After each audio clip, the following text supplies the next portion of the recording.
मुझे आप सबकी हजारों चिट्ठियां मिली हैं, लाखों संदेश मिले हैं और मैंने कोशिश की है कि ज्यादा से ज्यादा चिट्ठियों को पढ़ पाऊं, देख पाऊं, संदेशों को जरा समझने की कोशिश करूं। आपके पत्र पढ़ते हुए कई बार मैं भावुक हुआ, भावनाओं से भर गया, भावनाओं में बह गया और खुद को फिर संभाल भी लिया। आपने मुझे मन की बात के 100वें एपिसोड पर बधाई दी है, लेकिन मैं सच्चे दिल से कहता हूं, दरअसल बधाई के पात्र तो आप सभी मन की बात के श्रोता हैं, हमारे देशवासी हैं। मन की बात कोटि कोटि भारतीयों के मन की बात है, उनकी भावनाओं का प्रकटीकरण है। साथियों, 3 अक्टूबर 2014 विजयादशमी का वो पर्व था और हम सब ने मिलकर विजयादशमी के दिन मन की बात की यात्रा शुरू की थी। विजयादशमी यानी बुराई पर अच्छाई की जीत का पर्व। मन की बात भी देशवासियों की अच्छाइयों का, सकारात्मकता का एक अनोखा पर्व बन गया है। एक ऐसा पर्व जो हर महीने आता है, जिसका इंतजार हम सभी को होता है। हम इसमें पॉजिटिविटी को सेलिब्रेट करते हैं, हम इसमें पीपल्स पार्टिसिपेशन को भी सेलिब्रेट करते हैं। कई बार यकीन नहीं होता कि मन की बात को इतने महीने और इतने साल गुजर गए। हर एपिसोड अपने आप में खास रहा। हर बार नए उदाहरणों की नवीनता, हर बार देशवासियों की नई सफलताओं का विस्तार। मन की बात में पूरे देश के कोने कोने से लोग जुड़े, हर आयु वर्ग के लोग जुड़े। बेटी बचाओ बेटी पढ़ाओ की बात हो, स्वच्छ भारत आंदोलन हो, खादी के प्रति प्रेम हो या प्रकृति की बात, आजादी का अमृत महोत्सव हो या फिर अमृत सरोवर की बात। मन की बात जिस विषय से जुड़ा वो जन आंदोलन बन गया और आप लोगों ने बना दिया। जब मैंने तत्कालीन अमेरिकी राष्ट्रपति बराक ओबामा के साथ साझा मन की बात की थी, तो इसकी चर्चा पूरे विश्व में हुई थी। साथियों, मन की बात मेरे लिए तो दूसरों के गुणों की पूजा करने की तरह ही रहा है। मेरे एक मार्गदर्शक थे, श्री लक्ष्मण राव जी इनामदार। हम उनको वकील साहब कहा करते थे।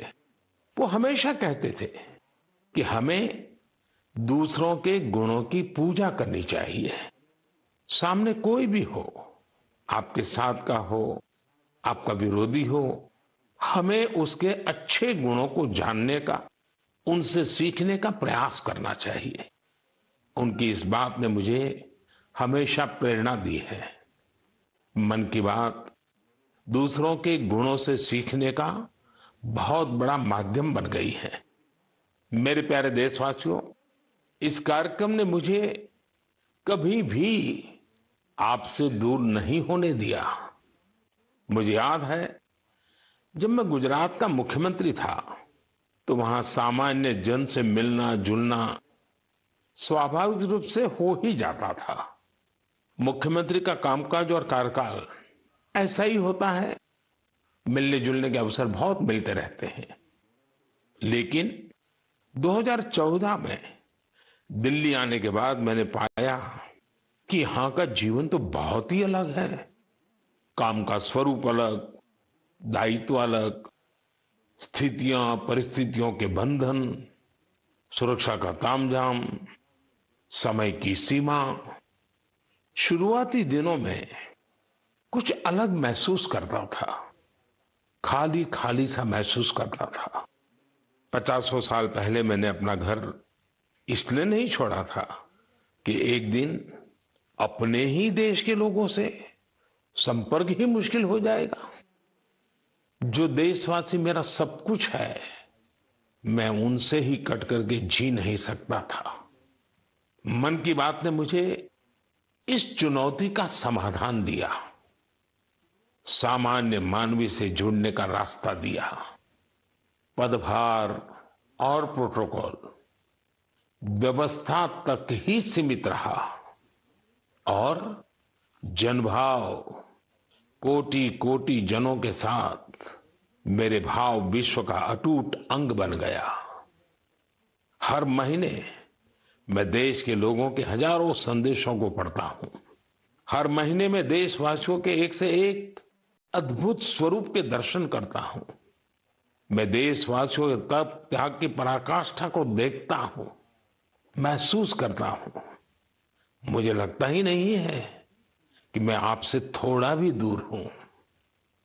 मेरे लिए मन की बात ये एक कार्यक्रम नहीं है, मेरे लिए एक आस्था, पूजा, व्रत है। जैसे लोग ईश्वर की पूजा करने जाते हैं तो प्रसाद की थाल लाते हैं, मेरे लिए मन की बात ईश्वर रूपी जनता जनार्दन के चरणों में प्रसाद की थाल की तरह है। मन की बात मेरे मन की आध्यात्मिक यात्रा बन गया है। मन की बात स्व से समष्टि की यात्रा है। मन की बात अहम से वयम की यात्रा है। यह तो मैं नहीं तू ही इसकी संस्कार साधना है। आप कल्पना करिए, मेरा कोई देशवासी 40-40 साल से निर्जन पहाड़ी और बंजर जमीन पर पेड़ लगा रहा है। कितने ही लोग 30-30 साल से जल संरक्षण के लिए बावड़ियां और तालाब बना रहे हैं, उसकी साफ सफाई कर रहे हैं। कोई 25-30 साल से निर्धन बच्चों को पढ़ा रहा है, कोई गरीबों की इलाज में मदद कर रहा है। कितनी ही बार मन की बात में इनका जिक्र करते हुए मैं भावुक हो गया हूं। आकाशवाणी के साथियों को कितनी ही बार इसे फिर से रिकॉर्ड करना पड़ा है। आज पिछला कितना ही कुछ आंखों के सामने आए जा रहा है। देशवासियों के इन प्रयासों ने मुझे लगातार खुद को खपाने की प्रेरणा दी है। साथियों, मन की बात में जिन लोगों का हम जिक्र करते हैं, वे सब हमारे हीरोज हैं, जिन्होंने इस कार्यक्रम को जीवंत बनाया है। आज जब हम 100वें एपिसोड के पड़ाव पर पहुंचे हैं, तो मेरी ये भी इच्छा है कि हम एक बार फिर इन सारे हीरोज के पास जाकर उनकी यात्रा के बारे में जानें। आज हम कुछ साथियों से बात भी करने की कोशिश करेंगे। मेरे साथ जुड़ रहे हैं हरियाणा के भाई सुनील जगलान जी। सुनील जगलान जी का मेरे मन पर इतना प्रभाव इसलिए पड़ा क्योंकि हरियाणा में जेंडर रेशियो पर काफी चर्चा होती थी और मैंने भी बेटी बचाओ बेटी पढ़ाओ का अभियान हरियाणा से ही शुरू किया था। और इसी बीच जब सुनील जी के सेल्फी विद डॉटर कैंपेन पर मेरी नजर पड़ी तो मुझे बहुत अच्छा लगा। मैंने भी उनसे सीखा और इसे मन की बात में शामिल किया। देखते ही देखते सेल्फी विद डॉटर एक ग्लोबल कैंपेन में बदल गया और इसमें मुद्दा सेल्फी नहीं थी, टेक्नोलॉजी नहीं थी, इसमें डॉटर को, बेटी को प्रमुखता दी गई थी। जीवन में बेटी का स्थान कितना बड़ा होता है, इस अभियान से यह भी प्रकट हुआ। ऐसे ही अनेकों प्रयासों का परिणाम है कि आज हरियाणा में जेंडर रेशियो में सुधार आया है। आइए आज सुनील जी से ही कुछ गप मार लेते हैं। नमस्कार सुनील जी। नमस्कार सर, मेरी खुशी बहुत बढ़ गई है सर आपकी आवाज सुनकर। Sunil ji, selfie with daughter हर किसी को याद है। अब जब इसकी फिर चर्चा हो रही है तो आपको कैसा लग रहा है?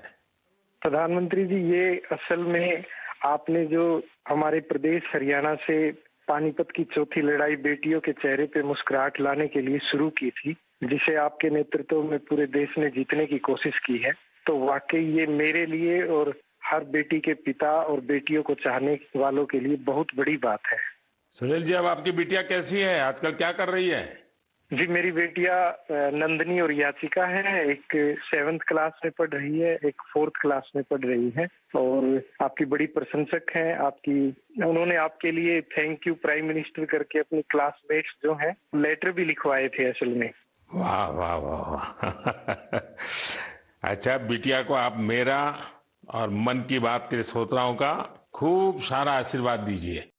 बहुत बहुत शुक्रिया जी, आपकी वजह से देश की बेटियों के चेहरे पे लगातार मुस्कान बढ़ रही है। बहुत बहुत धन्यवाद सुनील जी। जी शुक्रिया। साथियों, मुझे इस बात का बहुत संतोष है कि मन की बात में हमने देश की नारी शक्ति की सैकड़ों प्रेरणादायी गाथाओं का जिक्र किया है।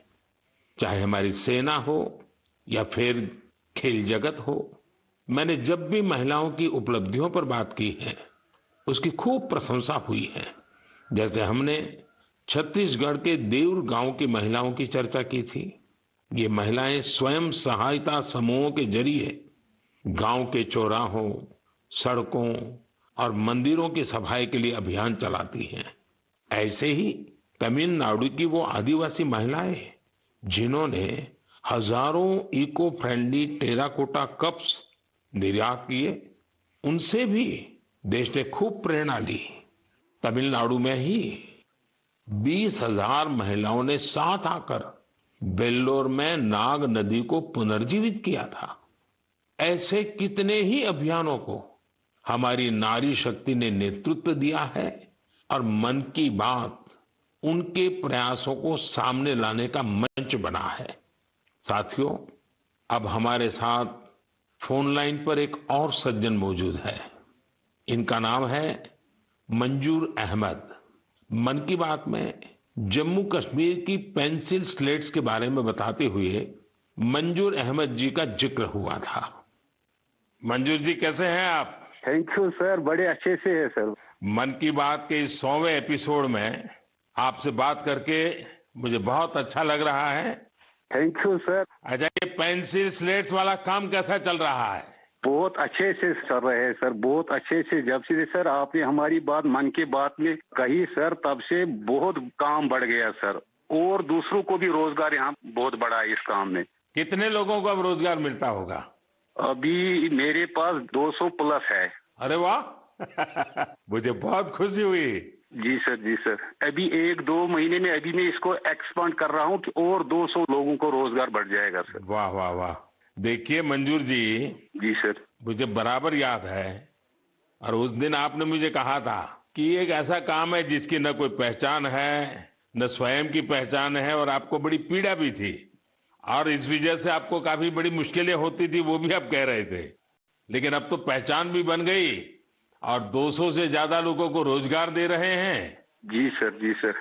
और नया एक्सपांशन करके और 200 लोगों को रोजगार दे रहे हैं। ये तो बहुत खुशी की खबर दी आपने।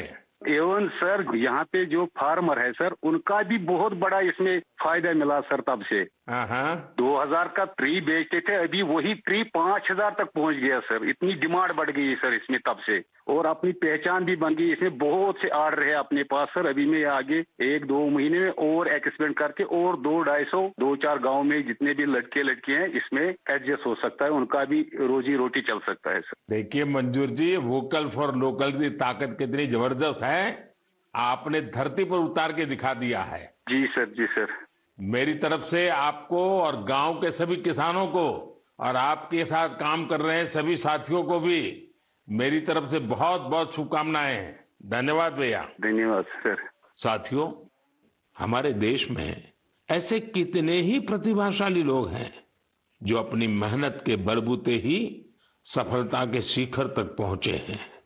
मुझे याद है विशाखापट्टनम के वेंकट मुरली प्रसाद जी ने एक आत्मनिर्भर भारत चार्ट शेयर किया था। उन्होंने बताया था कि वो कैसे ज्यादा से ज्यादा भारतीय प्रोडक्ट्स ही इस्तेमाल करेंगे। जब बेतिया के प्रमोद जी ने एलईडी बल्ब बनाने की छोटी यूनिट लगाई, या गढ़ मुक्तेश्वर के संतोष जी ने मैट्स बनाने का काम किया, मन की बात ही उनके उत्पादों को सबके सामने लाने का माध्यम बना। हमने मेक इन इंडिया के अनेक उदाहरणों से लेकर स्पेस स्टार्टअप्स तक की चर्चा मन की बात में की है। साथियों, आपको याद होगा कुछ एपिसोड पहले मैंने मणिपुर की बहन विजय शांति देवी जी का भी जिक्र किया था। विजय शांति जी कमल के रेशों से कपड़े बनाती हैं। मन की बात में उनके इस अनोखे इको फ्रेंडली आइडिया की बात हुई तो उनका काम और पॉपुलर हो गया। आज विजय शांति जी फोन पर हमारे साथ हैं। नमस्ते Vijay Shanti ji, how are you? Sir, I am fine. And how is your work going on? Sir, still working along with my 30 women. In such a short period, you have reached 30% team. Yes, sir. This year also more expand with 100 women in my area. So your target is 100 women. Yeah, 100 women. And now people are familiar with this lotus stem fiber? Yes, sir. Everyone know from Man Ki Baat program all over India. So now it's very popular. Yes, sir. From Prime Minister Man Ki Baat program, everyone knows about the lotus fiber. So now you got the market also. Yes, sir. I have got a market from USA also. They want to buy in bulk, in large quantities. But I want to give from this year to send the US also. So now you are exporter. Yes, sir. From this year, I export our product made in India, lotus fiber. So when I say vocal for local and now local for global. Yes, sir. I want to reach my product all over the globe of world. So congratulations and wish you best luck. Thank you, sir. Thank you. Thank you, Vijaya Shanti. Thank you, sir. साथियों, मन की बात की एक और विशेषता रही है। मन की बात के जरिए कितने ही जन आंदोलन ने जन्म भी लिया है और गति भी पकड़ी है। जैसे हमारे खिलौने, हमारी टॉय इंडस्ट्री को फिर से स्थापित करने का मिशन मन की बात से ही तो शुरू हुआ था। भारतीय नस्ल के श्वान, हमारे देशी डॉग्स, उसको लेकर जागरूकता बढ़ाने की शुरुआत भी तो मन की बात से ही की थी। हमने एक और मुहिम शुरू की थी कि हम गरीब छोटे दुकानदारों से मोलभाव नहीं करेंगे, झगड़ा नहीं करेंगे। जब हर घर तिरंगा मुहिम शुरू हुई, तब भी मन की बात ने देशवासियों को इस संकल्प से जोड़ने में खूब भूमिका निभाई। ऐसे हर उदाहरण समाज में बदलाव का कारण बने हैं। समाज को प्रेरित करने का ऐसे ही बीड़ा प्रदीप सांगवान जी ने भी उठा रखा है।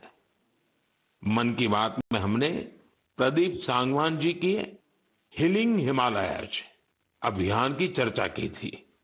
वो फोन लाइन पर हमारे साथ हैं। प्रदीप जी नमस्कार। सर जय हिंद। जय हिंद, जय हिंद भैया। कैसे हैं आप? सर बहुत बढ़िया, आपकी आवाज सुन के और भी अच्छी। आपने हिमालय को हील करने को सोची। हाँ जी सर। अभियान भी चलाया। आजकल आपका कैंपेन कैसा चल रहा है? सर बहुत अच्छा चल रहा है। 2020 से ऐसा मानिए कि जितना काम हम 5 साल में करते थे, अब वो 1 साल में ही हो जाता है। अरे वाह। हाँ जी सर।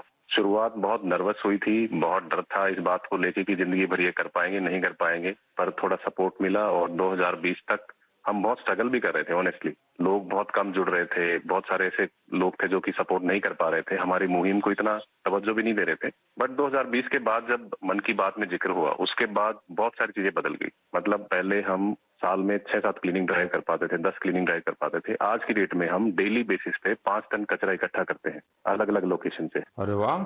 मन की बात में जिक्र होने के बाद आप सर बिलीव करें मेरी बात को कि मैं ऑलमोस्ट गिव अप करने की स्टेज पे था एक टाइम पे, और उसके बाद फिर बहुत सारा बदलाव आया मेरे जीवन में और चीजें इतनी स्पीड अप हो गई कि जो चीजें हमने सोची नहीं थी। सो आई एम रियली थैंकफुल कि पता नहीं कैसे हमारे जैसे लोगों को आप ढूंढ लेते हैं, कौन इतनी दूर दराज एरिया में काम करता है, हिमालय के क्षेत्र में जाके बैठ के हम काम कर रहे हैं, सॉल्टिट्यूड पे काम कर रहे हैं, वहां पे आपने ढूंढा हमें, हमारे काम को दुनिया के सामने लेके आए। तो मेरे लिए बहुत इमोशनल मोमेंट था तब भी और आज भी कि मैं हमारे देश के जो प्रथम सेवक हैं उनसे मैं बातचीत कर पा रहा हूँ। मेरे लिए इससे बड़ी सौभाग्य की बात नहीं हो सकती।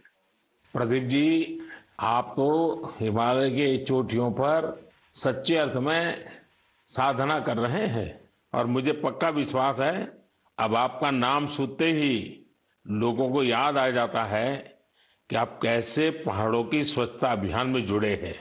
हाँ जी सर। और जैसा आपने बताया कि अब तो बहुत बड़ी टीम बनती जा रही है और आप इतनी बड़ी मात्रा में डेली काम कर रहे हैं।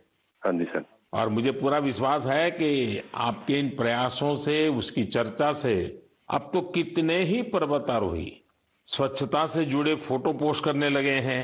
हाँ जी सर, बहुत। ये अच्छी बात है। आप जैसे साथियों के प्रयास के कारण waste is also a wealth, ये लोगों के दिमाग में अब स्थिर हो रहा है और पर्यावरण की भी रक्षा हो रही है और हिमालय का जो हमारा गर्व है उसको संभालना, संवारना, वो सामान्य मानवी जुड़ रहा है। प्रदीप जी, बहुत अच्छा लगा मुझे। बहुत बहुत धन्यवाद भैया। Thank you sir, thank you so much. जय हिंद। साथियों, आज देश में टूरिज्म बहुत तेजी से ग्रो कर रहा है। हमारे ये प्राकृतिक संसाधन हो, नदियां, पहाड़, तालाब या फिर हमारे तीर्थ स्थल हो, उन्हें साफ रखना बहुत जरूरी है। ये टूरिज्म इंडस्ट्री की बहुत मदद करेगा। पर्यटन में स्वच्छता के साथ साथ हमने इनक्रेडिबल इंडिया मूवमेंट की भी कई बार चर्चा की है। इस मूवमेंट से लोगों को पहली बार ऐसे कितनी जगहों के बारे में पता चला जो उनके आसपास ही थे। मैं हमेशा ही कहता हूं कि हमें विदेशों में टूरिज्म पर जाने से पहले हमारे देश के कम से कम 15 टूरिस्ट डेस्टिनेशन पर जरूर जाना चाहिए। और यह डेस्टिनेशन जिस राज्य में आप रहते हैं वहां के नहीं होने चाहिए, आपके राज्य से बाहर किसी अन्य राज्य के होने चाहिए। ऐसे ही हमने स्वच्छ सियाचिन, सिंगल यूज प्लास्टिक और ई वेस्ट जैसे गंभीर विषयों पर भी लगातार बात की है। आज पूरी दुनिया पर्यावरण के जिस इशू को लेकर इतना परेशान है, उसके समाधान में मन की बात का ये प्रयास बहुत अहम है। साथियों, मन की बात को लेकर मुझे इस बार एक और खास संदेश यूनेस्को की डीजी ऑद्रे ऑजुले का आया है। उन्होंने सभी देशवासियों को 100 एपिसोड की इस शानदार जर्नी के लिए शुभकामनाएं दी हैं। साथ ही उन्होंने कुछ सवाल भी पूछे हैं। आइए पहले यूनेस्को की डीजी के मन की बात सुनते हैं। Namaste, Excellency, dear Prime Minister. On behalf of UNESCO, I thank you for this opportunity to be part of the 100th episode of the Man Ki Baat radio broadcast. UNESCO and India have a long common history. We have very strong partnerships together in all areas of our mandate: education, science, culture, and information. And I would like to take this opportunity today to talk about the importance of education. UNESCO is working with its member states to ensure that everyone in the world has access to quality education by 2030. With the largest population in the world, could you please explain the Indian way to achieving this objective? UNESCO also works to support culture and protect heritage, and India is chairing the G20 this year. World leaders will be coming to Delhi for this event. Excellency, how does India want to put culture and education at the top of the international agenda? I once again thank you for this opportunity and convey my very best wishes through you to the people of India. À bientôt. Merci beaucoup. Thank you, Excellency. I'm happy to interact with you in the 100th Man Ki Baat program.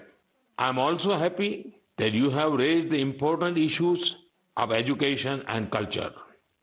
साथियों, UNESCO की DG ने education और cultural preservation यानी शिक्षा और संस्कृति संरक्षण को लेकर भारत के प्रयासों के बारे में जानना चाहा है। ये दोनों ही विषय मन की बात के पसंदीदा विषय रहे हैं। बात शिक्षा की हो या संस्कृति की, उसके संरक्षण की बात हो या संवर्धन की, भारत की यह प्राचीन परंपरा रही है। इस दिशा में आज देश जो काम कर रहा है वो वाकई बहुत सराहनीय है। नेशनल एजुकेशन पॉलिसी हो या क्षेत्रीय भाषा में पढ़ाई का विकल्प हो, एजुकेशन में टेक्नोलॉजी इंटीग्रेशन हो, आपको ऐसे अनेक प्रयास देखने को मिलेंगे। वर्षों पहले गुजरात में बेहतर शिक्षा देने और ड्रॉप आउट रेट्स को कम करने के लिए गुणोत्सव और शाला प्रवेश उत्सव जैसे कार्यक्रम जन भागीदारी की एक अद्भुत मिसाल बन गए थे। मन की बात में हमने ऐसे कितने ही लोगों के प्रयासों को हाईलाइट किया है जो निस्वार्थ भाव से शिक्षा के लिए काम कर रहे हैं। आपको याद होगा, एक बार हमने ओडिशा में ठेले पर चाय बेचने वाले स्वर्गीय डी प्रकाश राव जी के बारे में चर्चा की थी, जो गरीब बच्चों को पढ़ाने के मिशन में लगे हुए थे। झारखंड के गांवों में डिजिटल लाइब्रेरी चलाने वाले संजय कश्यप जी हो, कोविड के दौरान ई लर्निंग के जरिए कई बच्चों की मदद करने वाली हेमलता एनके जी हो, ऐसे अनेक शिक्षकों के उदाहरण हमने मन की बात में लिए हैं। हमने कल्चरल प्रिजर्वेशन के प्रयासों को भी मन की बात में लगातार जगह दी है। लक्षद्वीप का कुम्मेल ब्रदर्स चैलेंजर्स क्लब हो या कर्नाटका के क्वेमश्री जी कला चेतना जैसे मंच हो, देश के कोने कोने से लोगों ने मुझे चिट्ठी लेकर ऐसे उदाहरण भेजे। हमने उन 3 कॉम्पिटिशन्स को लेकर भी बात की थी जो देशभक्ति पर गीत, लोरी और रंगोली से जुड़े थे। आपको ध्यान होगा, एक बार हमने देश भर के स्टोरी टेलर्स से स्टोरी टेलिंग के माध्यम से शिक्षा की भारतीय विधाओं पर चर्चा की थी। मेरा अटूट विश्वास है कि सामूहिक प्रयास से बड़ा बदलाव लाया जा सकता है। इस साल हम जहां आजादी के अमृतकाल में आगे बढ़ रहे हैं, वहीं G20 की अध्यक्षता भी कर रहे हैं। यह भी एक वजह है कि एजुकेशन के साथ साथ डाइवर्स ग्लोबल कल्चर्स को समृद्ध करने के लिए हमारा संकल्प और मजबूत हुआ है। मेरे प्यारे देशवासियों, हमारे उपनिषदों का एक मंत्र सदियों से हमारे मानस को प्रेरणा देता आया है, चरैवेति चरैवेति चरैवेति, चलते रहो चलते रहो चलते रहो। आज हम इसी चरैवेति चरैवेति की भावना के साथ मन की बात का 100वां एपिसोड पूरा कर रहे हैं। भारत के सामाजिक ताने बाने को मजबूती देने में मन की बात किसी भी माला के धागे की तरह है जो हर मनके को जोड़े रखता है। हर एपिसोड में देशवासियों के सेवा और सामर्थ्य ने दूसरों को प्रेरणा दी है। इस कार्यक्रम में हर देशवासी दूसरे देशवासी की प्रेरणा बनता है। एक तरह से मन की बात का हर एपिसोड अगले एपिसोड के लिए जमीन तैयार करता है। मन की बात हमेशा सद्भावना, सेवा भावना और कर्तव्य भावना से ही आगे बढ़ा है। आजादी के अमृत काल में यही पॉजिटिविटी देश को आगे ले जाएगी, नई ऊंचाई पर ले जाएगी। और मुझे खुशी है कि मन की बात से जो शुरुआत हुई वो आज देश की नई परंपरा भी बन रही है। एक ऐसी परंपरा जिसमें हमें सबका प्रयास की भावना के दर्शन होते हैं। साथियों, मैं आज आकाशवाणी के साथियों को भी धन्यवाद दूंगा जो बहुत धैर्य के साथ इस पूरे कार्यक्रम को रिकॉर्ड करते हैं। वो ट्रांसलेटर्स जो बहुत ही कम समय में बहुत तेजी के साथ मन की बात का विभिन्न क्षेत्रीय भाषाओं में अनुवाद करते हैं, मैं उनका भी आभारी हूं। मैं दूरदर्शन के और माय गॉव के साथियों को भी धन्यवाद देता हूं। देश भर के टीवी चैनल्स, इलेक्ट्रॉनिक मीडिया के लोग जो मन की बात को बिना कॉमर्शियल ब्रेक के दिखाते हैं, उन सभी का मैं आभार व्यक्त करता हूं। और आखिरी में मैं उनका भी आभार व्यक्त करूंगा जो मन की बात की कमान संभाले हुए हैं, भारत के लोग, भारत में आस्था रखने वाले लोग। ये सब कुछ आपकी प्रेरणा और ताकत से ही संभव हो पाया है। साथियों, वैसे तो मेरे मन में आज इतना कुछ कहने को है कि समय और शब्द दोनों कम पड़ रहे हैं, लेकिन मुझे विश्वास है कि आप सब मेरे भावों को समझेंगे, मेरी भावनाओं को समझेंगे। आपके परिवार के ही एक सदस्य के रूप में मन की बात के सहारे आपके बीच में रहा हूं, आपके बीच में रहूंगा। अगले महीने हम एक बार फिर मिलेंगे, फिर से नए विषयों और नई जानकारियों के साथ देशवासियों की सफलताओं को सेलिब्रेट करेंगे। तब तक के लिए मुझे विदा दीजिए और अपना और अपनों का खूब ख्याल रखिए। बहुत बहुत धन्यवाद। नमस्कार।